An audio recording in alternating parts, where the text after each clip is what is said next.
अल्हम्दुलिल्लाहि नहमदुहु व नस्तईनुहु व नस्तगफिरुहु व नुमिनु बिही व नतवक्कलु अलैहि व नऊज़ु बिल्लाहि मिन शुरूरि अनफुसिना व मिन सय्यिआति अमालिना मन यहदिहिल्लाहु फला मुज़िल्ल लहु व मन युज़लिल्हु फला हादिय लहु व नशहदु अन ला इलाहा इल्लल्लाहु वहदहु ला शरीका लहु व नशहदु अन्न सय्यिदना व मौलाना मुहम्मदन अब्दुहु व रसूलुहु सल्लल्लाहु अलैहि व अला आलिहि व सहबिहि। अऊज़ु बिल्लाहि मिनश शैतानिर रजीम। बिस्मिल्लाहिर रहमानिर रहीम। अला लहुल खल्क़ु वल अम्रु फतबारकल्लाहु रब्बुल आलमीन। व क़ाल अल्लाहु तबारक व तआला या अय्युहल्लज़ीना आमनुत्तक़ुल्लाहा व कूनू मअस सादिक़ीन। वक़ाल रसूलुल्लाहि सल्लल्लाहु अलैहि वसल्लम अल-कय्यिसु मन दान नफ्सहु व अमिल लिमा बअदल मौत वल आजिज़ु मन अत्बअ नफ्सहु हवाहा व तमन्ना अलल्लाहिल अमानी। वक़ाल अल्लाहु तबारक वक़ाल रसूलुल्लाहि सल्लल्लाहु अलैहि वसल्लम अद-दुनिया सिजनुल मुमिनी व जन्नतुल काफिर। माओ और बहनों, ध्यान और तवज्जो के साथ बात सुने। अल्लाह तबारक व तआला ने दुनिया में एक मकसद को लेकर भेजा है और साथ में इंसान की ज़रूरतें भी इंसान के साथ में लगा के रखी है। मकसद कुछ और है, ज़रूरतें कुछ और है। ज़रूरतें पूरा करने के लिए हर इंसान अपनी तवानाई और अपनी कोशिश लगा रहा है। अल्लाह ने ज़रूरतें पूरी करने के लिए असबाब पैदा किए हैं। अल्लाह तबारक व तआला ने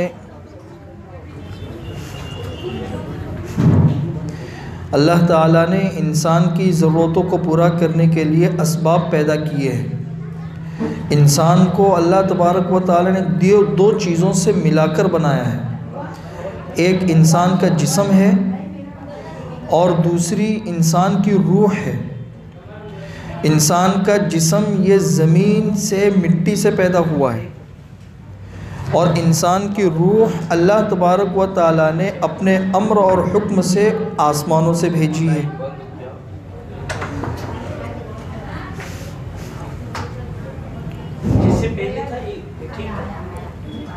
जी, अल्लाह तबारक व तआला ने इंसान को दो चीज़ों से बनाया है। एक इंसान की जिस्म है, एक इंसान का जिस्म है और दूसरी इंसान की रूह है। इंसान का जिस्म अल्लाह तबारक व तआला ने मिट्टी से बनाया है और इंसान की रूह जो है वो आसमानों से अल्लाह के हुक्म से आई है। तो चूँकि इंसान का जिस्म मिट्टी से बना है तो इसकी ज़रूरतों को पूरा करने के लिए इंतज़ाम भी अल्लाह ताला ज़मीन ही से करते हैं। चुनांचे ज़मीन से निकलने वाले गल्ले हैं, फल है, फ्रूट है, इसी तरीक़े से ज़मीन से निकलने वाला सोना है, चांदी है, पीतल है, ये तमाम के तमाम चीज़ें ज़मीन से निकलती हैं।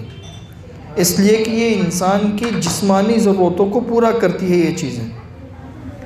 और चूँकि इंसान की रूह आई है आसमानों से अल्लाह के हुक्म से, इसलिए अल्लाह तबारक व तआला इस रूह की ज़रूरतों को पूरा करने के लिए इंतज़ाम भी ऊपर ही से करते हैं। चुनांचे इंसान की रूह की जो ज़रूरत पूरी होती है ये दीन से और दीनी अमाल से, गुनाहों और मुनकरात से बचने के ज़रिए, जो दीन है इसी से इंसान की रूह को ताज़गी मिलती है। अच्छा, ज़मीन से निकलने वाली जो चीज़ें हैं इससे इंसान की ज़रूरत पूरी होती है और आसमान से आने वाले दीन और जो आमाल है इससे इंसान का मकसद पूरा होता है। मकसद अलग है, ज़रूरत अलग है। दुनिया के अंदर बसने वाले लोग आम तौर पर अपनी ज़रूरतों के पूरा करने की तरफ तो ध्यान देते हैं, लेकिन मकसद के पूरा करने की तरफ कोई ध्यान नहीं देता। इसलिए अल्लाह तबारक व तआला मकसद को समझाने के लिए अम्बिया अलैहिस्सलातु वस्सलाम को भेजते थे और अम्बिया अलैहिस्सलातु वस्सलाम का सिलसिला ख़त्म होने के बाद फिर मुख्तलिफ़ मजलिसों और मुख्तलिफ़ वाज़ों वग़ैरह के ज़रिए अल्लाह तबारक व तआला इसकी तरफ मुतवज्जे करते हैं कि देखो ये मकसद है और इस मकसद की तरफ ध्यान दो। ज़रूरत इंसान अगर पूरी करे, मकसद पूरा न करे तो इंसान की तबीयत बेचैन रहती है, उसकी तबीयत के अंदर सुकून और इत्मीनान नहीं होता। जैसे उसकी मैं मिसाल बताऊं कि अगर आप जो है यहाँ से सूरत गए या बम्बई गए किसी वकील से मुलाकात करने के लिए, आपका मकसद है उस वकील से मुलाकात करना ताकि आपके ख़िलाफ़ जो केस हुआ है उसके लिए कोई वकील करे, आप उससे बातचीत करें और उससे पूछे कि भाई हमारे ऊपर ये जो केस हुआ है क्या है। आवाज़ नहीं जा रही? आवाज़ आ रही लेकिन और तरकीब दी आवाज़ के बाद सही। अच्छा, आवाज़ जैसे आपके ख़िलाफ़ अगर केस हुआ तो आप सूरत गए या मुंबई गए कोई वकील करने के लिए, तो वकील साहब से तो आपकी मुलाकात हुई नहीं, लेकिन वकील साहब के घर वालों ने आपका इस्तकबाल किया, आपको खाना वाना खिलाया पिलाया, अच्छे से आपका रिस्पेक्ट किया। लेकिन वकील साहब किसी और ज़रूरत से कहीं गए हुए थे, आपकी मुलाकात नहीं हो सकी, तो खाने पीने वगैरह की आपकी ज़रूरत तो पूरी हो गई, लेकिन आपका मकसद पूरा न होने की वजह से आपकी तबीयत बेचैन रहेगी, भी मेरा काम नहीं हो सका, इसलिए कि जिस मकसद को लेकर गए थे वो मकसद ही पूरा नहीं हुआ। तो इसी तरीक़े से दीन हमारा मकसद है जो दुनिया में आने का असल वजह है, और दुनिया की ज़रूरतें पूरी करना ये हमारी ज़रूरतें हैं। अगर सिर्फ़ हम अपनी ज़रूरतों को पूरा करेंगे, मकसद की तरफ ध्यान नहीं देंगे, तो हमारी तबीयत बेचैन रहेगी, हमारी तबीयत बेचैन रहेगी, हमारी तबीयत को सुकून नहीं मिलेगा। इसलिए इस बात को अच्छे तरीक़े से हम समझें कि अल्लाह तबारक व तआला ने हमारे रूह को ग़िज़ा पहुँचाने के लिए आमाल दिए हैं। इन आमाल में लगना, दीनी इल्म हासिल करना और फिर दीन पर अमल करना, ये हमारी ज़िंदगी का मकसद अगर नहीं है तो इसको हम अपनी ज़िंदगी का मकसद बना लें, और अगर मकसद बना चुके हैं तो अल्लाह से मांगते रहे कि अल्लाह इस चीज़ को मकसद बना के पूरी ज़िंदगी मुझे ज़िंदगी गुजारने की तौफ़ीक़ नसीब फरमा दे। ये है इन मजलिसों की बुनियादी चीज़। कुरान करीम के अंदर अल्लाह तबारक व तआला इरशाद फरमाते हैं कि फ़बश्शिर इबाद अल्लज़ीना यस्तमिऊना अल-क़ौला फ़यत्तबिऊना अहसनह उलाइका लहुमुल हुदा, कि मेरे वो बंदे के जो दीन की बातों को सुनते हैं और ध्यान से सुनते हैं, ध्यान से सुनने के बाद फिर उस पर अमल करते हैं, तो मेरे ऐसे बंदों को खुशखबरी सुना दो। तो इन दीनी मजलिसों की ये दो बुनियादी चीज़ें हैं कि हम बातों को ध्यान से सुने भी और सुनकर फिर उस पर अमल करने की नीयत भी करें और अमल भी शुरू कर दे, तो फिर सुनने का फ़ायदा होता है। इसलिए कि दुनिया की ज़िंदगी एक मुख्तसर सी ज़िंदगी है। यहाँ अल्लाह तबारक व तआला ने हमें गुजारे के लिए भेजा है कि यहाँ से हम गुज़र जाए। गुजारा का मतलब ये है कि यहाँ से हम गुज़र जाए, ये गुज़रने की जगह है, आराम की जगह नहीं है। जिस तरीक़े से स्टेशन है, हम ट्रेन में बैठे हुए हैं, ट्रेन में दिल्ली से बम्बई की तरफ जा रहे हैं, तो बीच में बहुत सारे स्टेशन आते हैं, बहुत सारे, और वो जो स्टेशन आते हैं वो सारे के सारे हमारी मंजिल नहीं है, सिर्फ हमारी गुज़रगाह है, गुज़र रहे हैं हम। हमारा असल मंजिल कौन सी है? दिल्ली पहुंचना है, तो वो हमारी मंजिल है। तो इसी तरीक़े से हम दुनिया में वक्त गुजार रहे हैं, जवानी भी आती है, बुढ़ापा भी आता है, बचपना भी आता है, मालदारी भी आती है, गरीबी भी आती है, सेहत भी आती है, बीमारी भी आती है, अच्छे हालात भी आते हैं, बुरे हालात भी आते हैं। ये तमाम के तमाम हमारी ज़िंदगी के गुज़रगाहें हैं, मंजिल नहीं हैं। भाई औरतें खामोश रहे, औरतें खामोश रहे, खामोशी के साथ में सुने, खामोश रहे, खामोशी के साथ में सुने बातें। या कौम इन्नमा हादिहिल हयातुद दुनिया मता' व इन्नल आखिरत हिय दारुल करार। कुरान करीम के अंदर अल्लाह तबारक व तआला ने इरशाद फरमाया है कि फ़िरौन के ख़ानदान का जो इंसान मुसलमान हो चुका था, तो उसने लोगों को कहा कि भाई ए कौम, ये दुनिया की ज़िंदगी तो सिर्फ़ मता है। मता कहते हैं ऐसी चीज़ को जिससे वक्ती तौर पर फ़ायदा उठाया जाए और फ़ायदा उठाकर इंसान उसको छोड़ दे, इसको मता कहते हैं। जिस तरह इंसान चप्पल पहनता है तो चप्पल पहनकर आता है, फिर घर में आने से पहले पहले उस चप्पल को छोड़ देता है। तो ये जवानी है, जवानी से इंसान फ़ायदा उठाता है, फिर जवानी गुजर जाती है। माल है, उससे इंसान फ़ायदा उठाता है, फिर वो माल एक हाथ से निकल कर दूसरे हाथ में चला जाता है। इस तरह दुनिया की तमाम चीज़ें हम देखेंगे तो वो हमेशा रहने वाली नहीं होती है, वक्ती तौर पर इंसान उससे फ़ायदा उठाता है। और आखिरत की ज़िंदगी के बारे में अल्लाह ताला इरशाद फरमाते हैं व इन्नल आखिरत हिय दारुल करार, और आखिरत की जो ज़िंदगी है वो हमेशा रहने की जगह है, वो हमेशा रहने का घर है। वहाँ की जवानी कभी ख़त्म नहीं होगी, वहाँ की सेहत कभी ख़त्म नहीं होगी, वहाँ की नेमतें कभी ख़त्म नहीं होगी, वहाँ का क़याम कभी ख़त्म नहीं होगा, वहाँ का हुस्न और ख़ूबसूरती कभी ख़त्म नहीं होगी। इसी तरीक़े से वहाँ का खाना पानी कभी ख़त्म नहीं होगा, वहाँ की हर चीज़ को दवाम है। चुनांचे जन्नती जब जन्नत के अंदर चले जाएंगे तो एक ऐलान करने वाला ऐलान करेगा, इन्न लकुम अन तसिह्हु फला तस्क़मू अबदा व इन्न लकुम अन तनअमू फला तबअसू अबदा व इन्न लकुम अन तहयऊ फला तमूतू अबदा व इन्न लकुम अन तशिब्बू फला तहरमू अबदा, कि आज तुम्हें ऐसी जवानी दी जाती है जिस जवानी के बाद कभी बुढ़ापा नहीं आएगा। आज तुम्हें ऐसी सेहत दी जाती है जिस सेहत के बाद कभी तुम बीमार नहीं पड़ोगे। आज तुम्हें ऐसी खुशहाली दी जाती है जिस खुशहाली के बाद कभी बदहाली नहीं आएगी। और आज तुम्हें ऐसी ज़िंदगी दी जाती है जिस ज़िंदगी के बाद कभी मौत नहीं आएगी।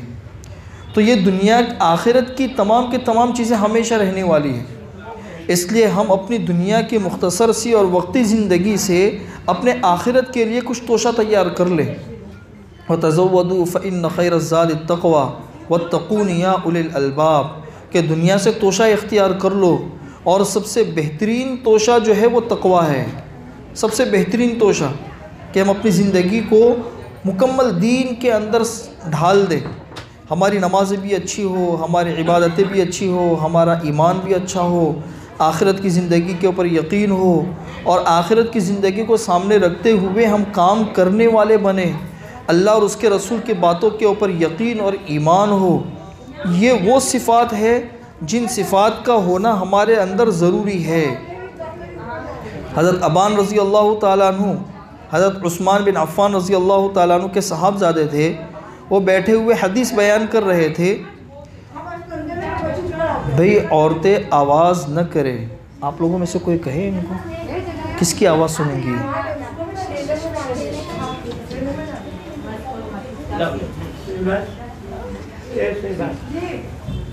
हजरत को तकलीफ हो रही है, अभी एकदम आवाज़ नहीं करें। अभी तो हजरत के साहिबजादे, इसके बाद हजरत तशरीफ़ लाएंगे, तो बिल्कुल आवाज़ नहीं। सब अगर बैठना है तो चुपचाप बैठ जाए इसमें, और बच्चे जरा भी नहीं हो। अगर कोई बच्चे वाले तो उनको कहीं पे भी भेज दे।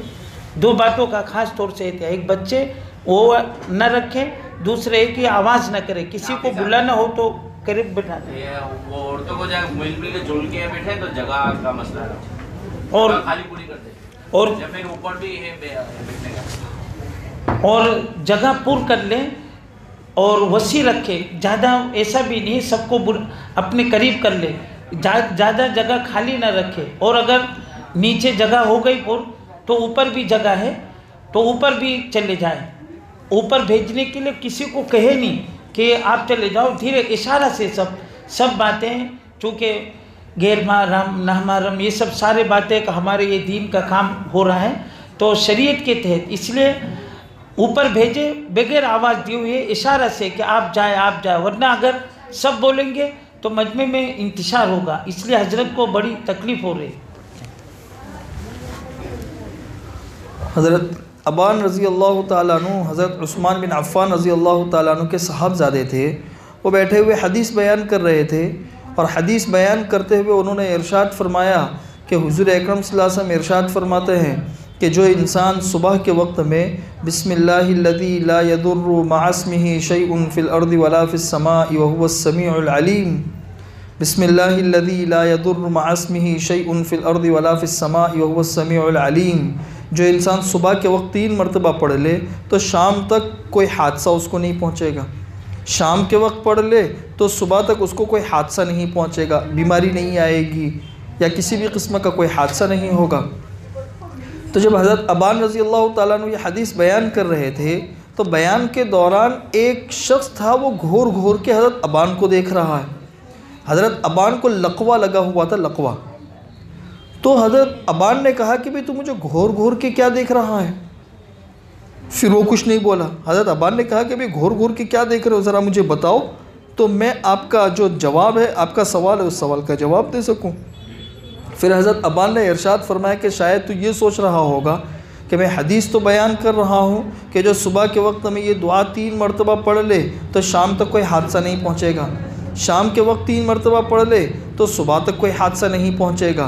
तो जाहिर सी बात है तुम भी ये दुआ तो पढ़ते ही होंगे, इस दुआ के पढ़ने के बावजूद आपको फालिज का असर कैसे हो गया? भाई आप दुआ पढ़ते हो, उसके बावजूद आपको फालिज का असर हो गया, ये तो हादसा आपको पहुंच गया। तो हज़रत अबान रज़ी अल्लाह ताला अन्हु ने इरशाद फरमाया कि देख मैं इसका जवाब देता हूँ कि हुजूर की बात तो सच्ची और सही है कि जो सुबह पढ़ ले 3 मरतबा शाम तक कोई हादसा नहीं, शाम को पढ़ ले सुबह तक कोई हादसा उसको नहीं पहुँचेगा। लेकिन एक मरतबा हुआ ऐसा कि मैं ये दुआ पढ़ना भूल गया और उसी दिन मुझे ये लकवा लगा है, उसी दिन।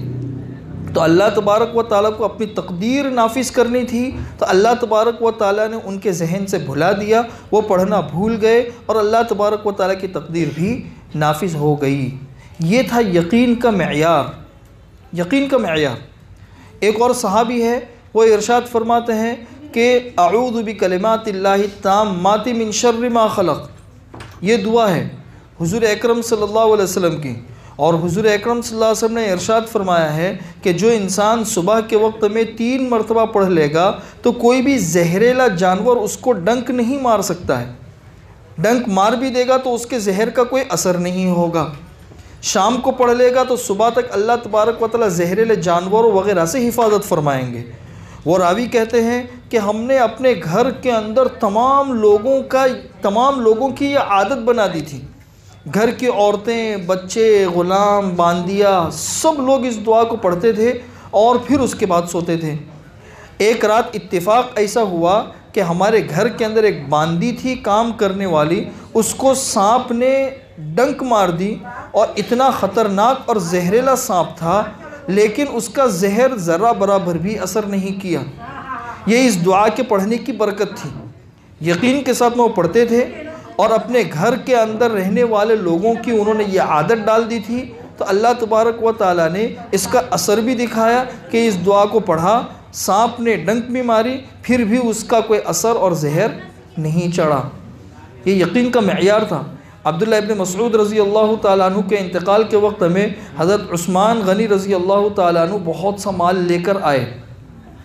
इनके बिल्कुल आखिरी दिन थे बीमारी की हालत में, और आके इयादत की, थोड़ा सा तसल्ली दी, फिर उसके बाद माल पेश किया कि हज़रत मेरी तरफ़ से ये माल जो है ना इसे कबूल कर लें। हज़रत अब्दुल्लाह इब्न मसऊद रज़ी अल्लाह ताला अन्हु ने इरशाद फरमाया कि ये माल आप मौत के वक्त में क्यों लेकर आए हैं? माल का मौत से क्या जोड़? मैं तो जा रहा हूँ और आप जो है ना मुझे माल पेश कर रहे हैं। तो हज़रत उस्मान गनी रज़ी अल्लाह ताला अन्हु ने इरशाद फरमाया कि असल में आपकी बेटियाँ बहुत हैं और आपके पीछे इन बेटियों के लिए कमाने वाला कोई है नहीं, तो मुझे ख़तरा लग रहा है आपकी बेटियों के ऊपर और आपके घर वालों के ऊपर आपकी मौत के बाद फ़ाक़े का। इस वजह से मैं ये माल लेकर आया हूँ कि ये माल आप कबूल कर ले ताकि आपकी बेटियों को आपके बाद काम आ जाए। हज़रत अब्दुल्लाह इब्न मसऊद रज़ी अल्लाह ताला अन्हु ने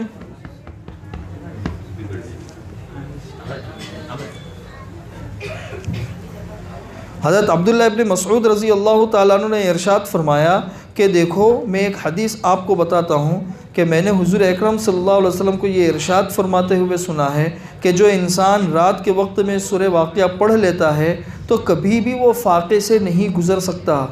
जिस घर के अंदर सूरह वाक़िया पढ़ी जाती है कभी भी उस घर के अंदर फ़ाक़ा नहीं आएगा। मैंने अपनी बच्चियों की आदत डाल रखी है कि वो रोज़ाना रात को सूरह वाक़िया पढ़ती है और सूरह वाक़िया पढ़े बग़ैर नहीं सोती है। मुझे यकीन है कि मेरी बच्चियों के ऊपर कभी भी फ़ाक़ा नहीं आ सकता है। वो माल वापस कर दिया और उस माल को उन्होंने नहीं लिया। ये यकीन का मेयार था, जिस यकीन के मेयार की आज हमें ज़रूरत है। आज भी वही हदीसें हैं और आज भी वही दीन है और आज भी वही अमाल है, बस फ़र्क सिर्फ इतना ही है कि हम उस यकीन के मेयार के साथ में ये काम नहीं करते। उस यकीन के मेयार के साथ में अगर हम करेंगे तो अल्लाह तबारक व तआला की रहमत और मदद के करिश्मे ज़रूर देखेंगे। अल्लाह तबारक व तआला कुरान करीम में इरशाद फरमाते हैं, अला लहुल खल्क़ वल अम्र, अल्लाह तबारक व तआला ही की मखलूक़ है और अल्लाह ही के हुक्म से ये मखलूक़ इस्तेमाल भी होती है। मखलूक़ जो इस्तेमाल होती है वो अल्लाह के हुक्म से इस्तेमाल होती है। ये दुनिया के जितने असबाब हैं ये खाली बर्तन की तरह है। इस खाली बर्तन के अंदर अगर आप पानी भर लो तो पानी होगा, दूध भर लो तो दूध होगा, शराब भर लो तो शराब होगी। नफ़ा पहुंचाने वाली चीज़ें डालो या नुकसान पहुंचाने वाली चीज़ें डालो, ये आपके हाथ में है। तो इसी तरह दुनिया के अंदर नफ़ा और नुकसान पहुंचाने वाले जितने असबाब और जितनी चीज़ें हैं, इनमें नफ़ा भी अल्लाह ही डालते हैं और नुकसान भी अल्लाह ही डालते हैं। नफ़ा और नुकसान पहुंचाने वाली ज़ात अल्लाह ही की है। तो जब नफ़ा और नुकसान पहुंचाने वाली ज़ात अल्लाह की है तो हम अपना ताल्लुक़ अल्लाह से क्यों न जोड़ें? मखलूक से जोड़ के क्या फ़ायदा? मखलूक तो नफ़ा और नुकसान पहुंचा नहीं सकती है। मखलूक से जो नफ़ा मिलता है वो अल्लाह के हुक्म से मिलता है, मखलूक से जो नुकसान पहुंचता है वो अल्लाह के हुक्म से पहुंचता है। एक मरतबा हुज़ूर अकरम सल्लल्लाहु अलैहि वसल्लम के ज़माने के अंदर आंधी चली और तेज़ आंधी। हुज़ूर अकरम सल्लल्लाहु अलैहि वसल्लम घबरा गए और मस्जिद नबी के अंदर आके नमाज़ पढ़ना शुरू कर दिया। बहुत लंबी नमाज़ पढ़ी, फिर बहुत लंबी दुआ मांगी। जब ये कैफियत ख़त्म हो गई तो फिर हुज़ूर अकरम सल्लल्लाहु अलैहि वसल्लम से सहाबा किराम ने पूछा कि हज़रत आप इतने डर क्यों गए?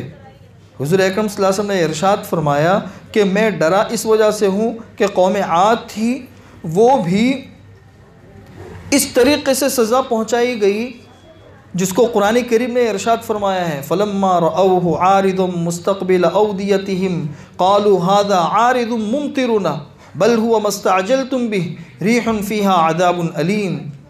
कि ये जो कौम आद है, जब ये लोग सरकशी में बहुत आगे बढ़ गए और नबी की बात को इन्होंने नहीं माना तो अल्लाह तबारक व तआला ने इनको हलाक करने का फ़ैसला किया। और वो हलाक हुए इस तरीक़े से कि 3 साल तक वो कहत साली में मुब्तला रहे। 3 साल तक मुकम्मल अल्लाह ने पानी बंद कर दिया। अब पानी जब बंद हो जाए, 1 दिन 2 दिन 3 दिन तक इंसान बर्दाश्त कर सकता है। नहाने के लिए भी पानी नहीं है, पीने के लिए भी पानी नहीं है, इंसान के ऊपर क्या गुजर सकती है। 3 साल तक जब कहत साली के अंदर बिल्कुल परेशान हो गए तो फिर अल्लाह तबारक व तआला ने एक बादल भेजा, बहुत बड़ा बादल, घना काला।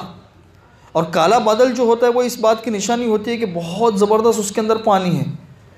वो देहात और शहरों की तरफ आता हुआ लगा तो ये लोग खुश हो गए, हादा आरिदुम मुमतिरुना, कि ये बादल है, ये हम पर बारिश बरसाएगा। चुनांचे ये लोग खुश होकर शहरों से निकल कर बाहर निकले और सारे बादल के नीचे जमा हो गए।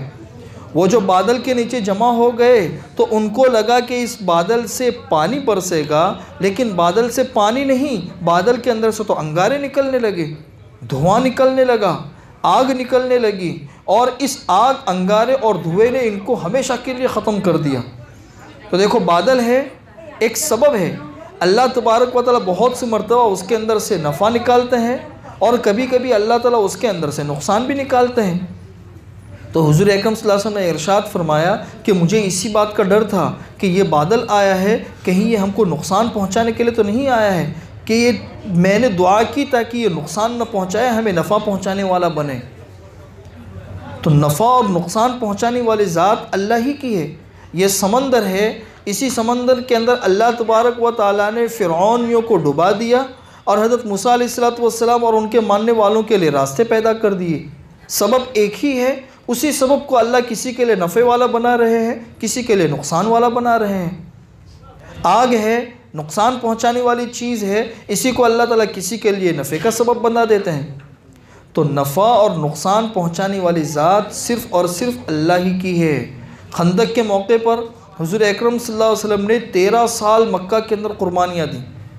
फिर हिजरत करके जब मदीना मुनव्वरा आए तो 5 साल और कुर्बानियों के रहे। ये तकरीबन 17-18 साल की कुर्बानी अल्लाह ताला को मतलूब थी। हर इंसान जो दीन का काम करता है, दीन पर अमल करता है, तो अल्लाह तबारक व तआला की निगाहों में उसका एक मेयार होता है।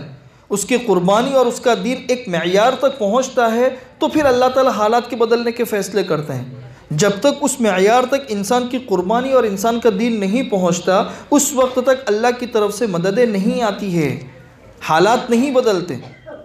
तो ये कुर्बानियाँ देते देते देते देते देते सबसे आखिरी साल जो खंदक का था, ये सबसे ज़्यादा हालात का साल था, सबसे ज़्यादा परेशानियों का साल, जिसको कुरान करीम ख़ुद कहता है वज़ुलज़िलू ज़िलज़ालन शदीदा, कि बहुत ज़बरदस्त इनको झटका दिया गया। वलक़द बलग़तिल क़ुलूबुल हनाजिर, इनके दिल जो है ना ये इनके मुंह तक आ गए, इतनी सख्त कैफियत में गुज़र गए। लेकिन हर मशक्क़त और हर कुर्बानी और दीन के हर काम में वो जमे रहे, उनके कदम उखड़े नहीं। तो अब अल्लाह तबारक व तआला ने हालात के बदलने के फ़ैसले फरमाए।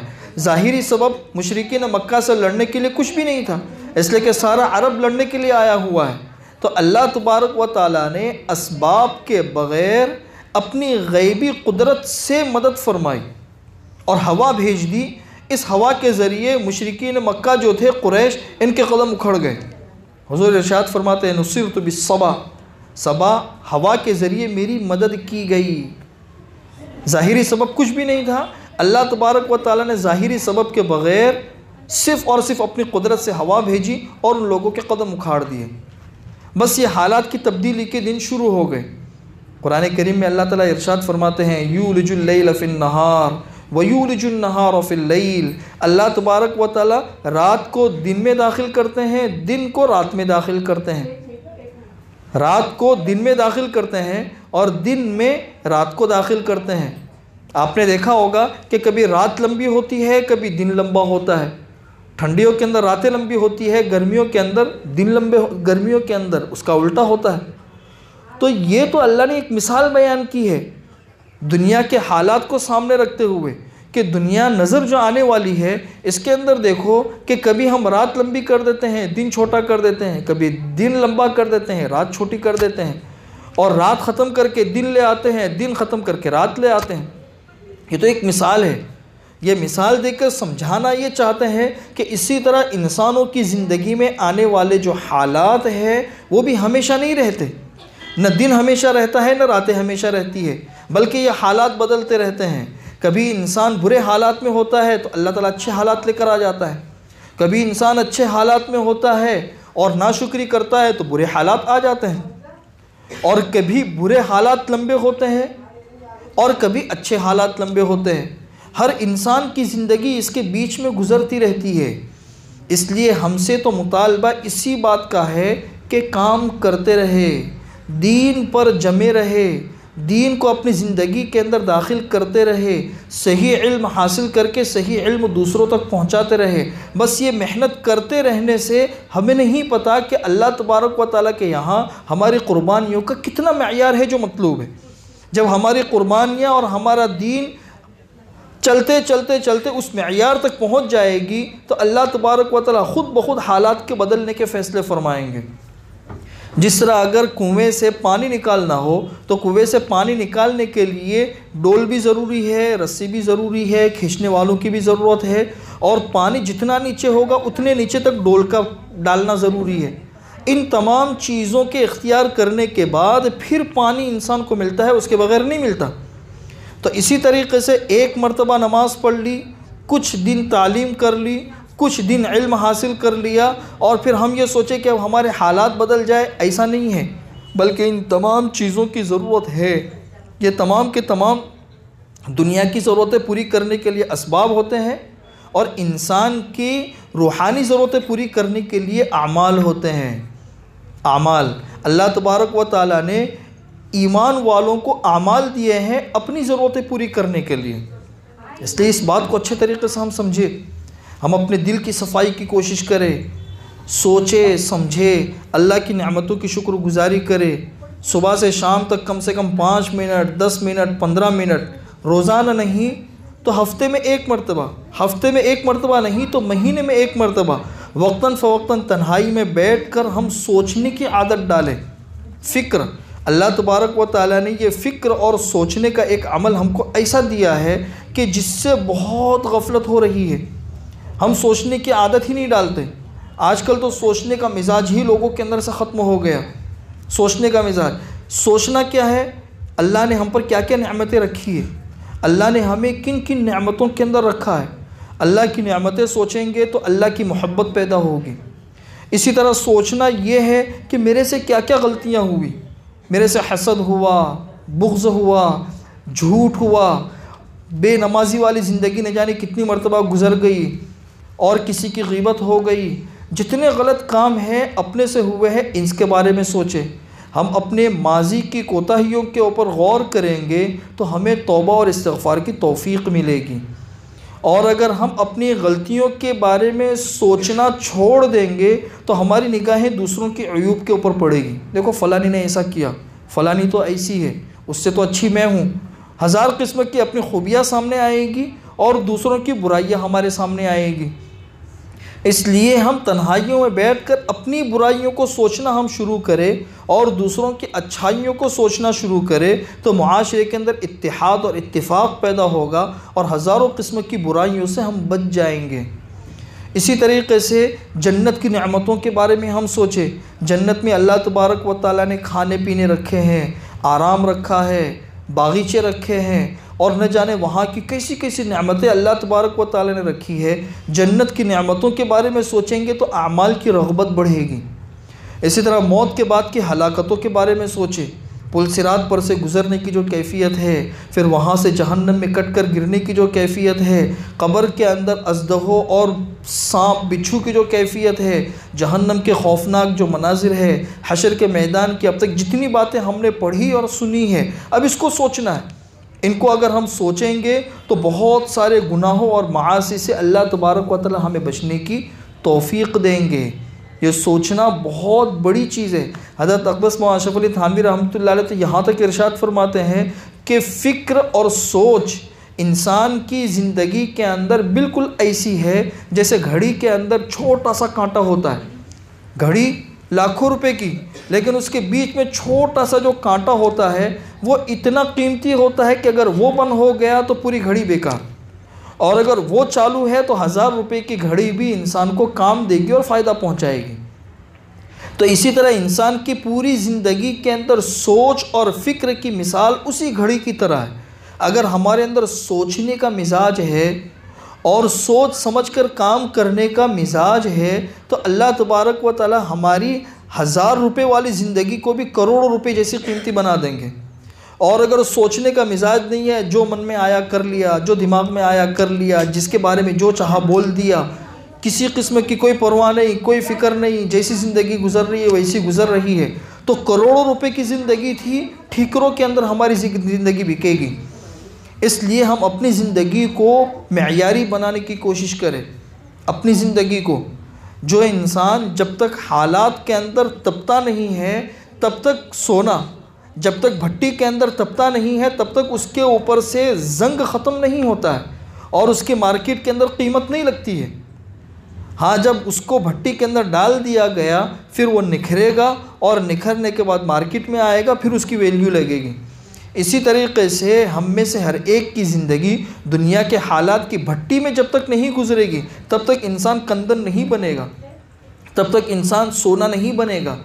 इसलिए इस बात को हम समझें। हमारी ज़िंदगी, हमारे दीन के जो शौबे हैं, ईमानियात वाला शौबा है, इबादत वाला शौबा है, अपनी मुआशरत और रहन सहन को अच्छा बनाने का जो शौबा है, हम अपनी मुआशरत को अच्छी बनाएं।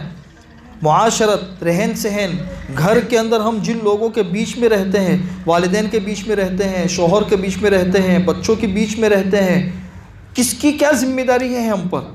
हम में से हर एक उन ज़िम्मेदारियों को समझे। हम अपने ज़िम्मे आने वाले फ़राइज़ को अदा करें और दूसरों के ज़िम्मे हमारे जो हुकूक़ है उनको अल्लाह से लेने वाले बने, तो अल्लाह तबारक व तआला के भी महबूब बनेंगे और लोगों के भी महबूब बनेंगे। लेकिन इस वक्त में हो ये रहा है कि हम में से हर एक अपने दूसरों के ज़िम्मे जो हुकूक़ है उसको तो हासिल करने के लिए कोशिशें करता है, मेहनतें करता है, आज़ादी के नारे लगाता है, सब कुछ लगाता है, लेकिन ख़ुद हमारी अपनी जो ज़िम्मेदारी है उसको पूरा करने की कोई फ़िक्र नहीं करता। अगर हम अपनी ज़िम्मेदारी को पूरी करेंगे तो अल्लाह तबारक व तआला हमें अपना हक़ ज़रूर दिलवाएंगे। इसलिए ये मिजाज बनाए। हमारे दावत और तबलीग के काम के अंदर जो 6 सिफ़ात पर मश्क़ और मेहनत करवाई जाती है उसमें से एक सिफ़त है इकराम मुस्लिम, मुसलमान का इकराम। हमारी शरीयत ने तो मुसलमानों के इकराम से बढ़कर गैर मुस्लिमों के हुकूक़ भी बताए हैं।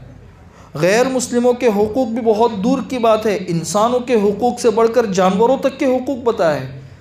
हज़रत उमर रज़ी अल्लाह तआला अन्हु के ज़माने में एक मरतबा उनको मछली खाने की हाजत हुई। ऐसे किसी के सामने तमन्ना ज़ाहिर की तो उनके ग़ुलाम थे, उन्होंने ऊँटनी ली और ऊँटनी लेकर डायरेक्ट पहुँचे जद्दा। बहुत तेज़ भगाया ऊँटनी को और वहाँ से मछली लेकर आए। जब यहाँ पे पहुँचे तो बहुत तेज़ रफ्तार चलाने की वजह से ऊँटनी को पसीना आ गया था। उन्होंने सारा पसीना पोंछ दिया कि कहीं अमीरुल मोमिनीन को नज़र ना आए, लेकिन कान के नीचे थोड़ा सा पसीना रह गया था, वो पोंछना भूल गए। हज़रत उमर इब्न ख़त्ताब रज़ी अल्लाह तआला अन्हु तशरीफ़ लाए और आकर देखा, कहा कि भाई तुम ये मछली कहाँ से लेकर आए? बोला मैं जद्दा से लेकर आया। कैसे लेकर आए? इतनी जल्दी तो कोई भी लेके नहीं आ सकता। कि बोला बस हज़रत अल्लाह ने इंतज़ाम कर दिया। हज़रत उमर इब्न ख़त्ताब ने इरशाद फरमाया कि कौन सी सवारी लेकर गए थे? बोला ये ऊँटनी लेकर गया था। हज़रत उमर इब्न ख़त्ताब ने आके देखा तो वो ऊँटनी हाँप रही थी और उसके कान के नीचे जो है ना वो पसीना जमा हुआ था। हज़रत उमर इब्न ख़त्ताब ने इरशाद फरमाया कि मेरी एक ख्वाहिश को पूरी करने के लिए तुमने जानवर को अज़ाब में डाल दिया। ऐसी मछली खाना मेरे लिए कैसे जायज़ हो सकता है? मैं ये मछली नहीं खा सकता। ये है वो इस्लाम जिसने जानवरों तक के हुकूक़ बताए हैं। हुज़ूर अकरम सल्लल्लाहु अलैहि वसल्लम की वो हदीस आपके सामने होगी कि एक औरत पाक दामन, नमाजी, तहज्जुद गुज़ार, कभी अल्लाह की नाफरमानी नहीं की, लेकिन एक जानवर को क़ैद करने की वजह से वो जानवर मर गया। बस इसी की वजह से अल्लाह तबारक व तआला ने उसको जहन्नम के अंदर भेज दिया। इससे समझ में आता है कि हमारा इस्लाम लोगों के, इंसानों के और जानवरों के, जानदारों के हुकूक़ की कितनी अहमियत दिलाता है, कितनी अहमियत। तो हम अपनी मुआशरत को, रहन सहन को भी अच्छा बनाएं, अपने मामलात को अच्छे बनाएं, जिससे जो भी मामला करे तय करे मामला, और हम अपने अखलाक को अच्छा बनाएं, अच्छा बोले, अच्छा सोचे, किसी की ग़ीबत न करे, किसी के ऊपर कीचड़ न उछाले। किसी की जान तो हम नहीं लेते, किसी का माल भी हम नहीं लेते, लेकिन इज़्ज़तें लेते रहते हैं। इसलिए कि इज़्ज़तें तन्हाइयों के अंदर लेने के अंदर कौन देखने के लिए आता है? हालांकि मुसलमान की ये तीनों चीज़ें मुहतरम हैं। हुज़ूर अकरम सल्लल्लाहु अलैहि वसल्लम ने इरशाद फरमाया था, बोलो कौन सा दिन है? भाई अरफात का दिन है। जगह कौन सी है? अरफात की जगह है। महीना कौन सा है? बोला इन जगहों की, चीज़ों की जितनी अहमियत है, ऐसी ही अहमियत ईमान वाले के इज़्ज़त, माल और जान की है। अल्लाह ताला हम सबको अमल करने की तौफ़ीक़ नसीब फरमाए। वालिद साहब तशरीफ़ ला चुके हैं।